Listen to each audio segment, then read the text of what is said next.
Hi guys, ito pala yung tutorial kung paano gumawa ng paro-paro G o butterfly. Ang kailangan lang natin dito is gunting, tapos empty bottle ng Sunrocks, yung nawala na ng laman. Ito lang guys, easy. Gunting-gunting lang. Yan. Wala nang gayahan to kung kabisado na, kaya manood na lang kayo kung paano gawin.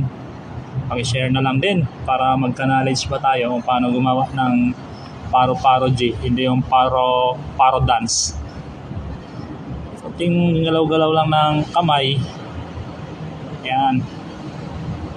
Medyo may katigasan guys yung plastic, pero kayang-kaya ng gunting natin. Bagong bili, 150 guys. Yung mga curve na yan guys, kayang-kaya na yan pag nakasanayan mo na. Yan, lagyan natin ng paa yung paro-paro G natin para hindi puro lipad, para makatayo man siya.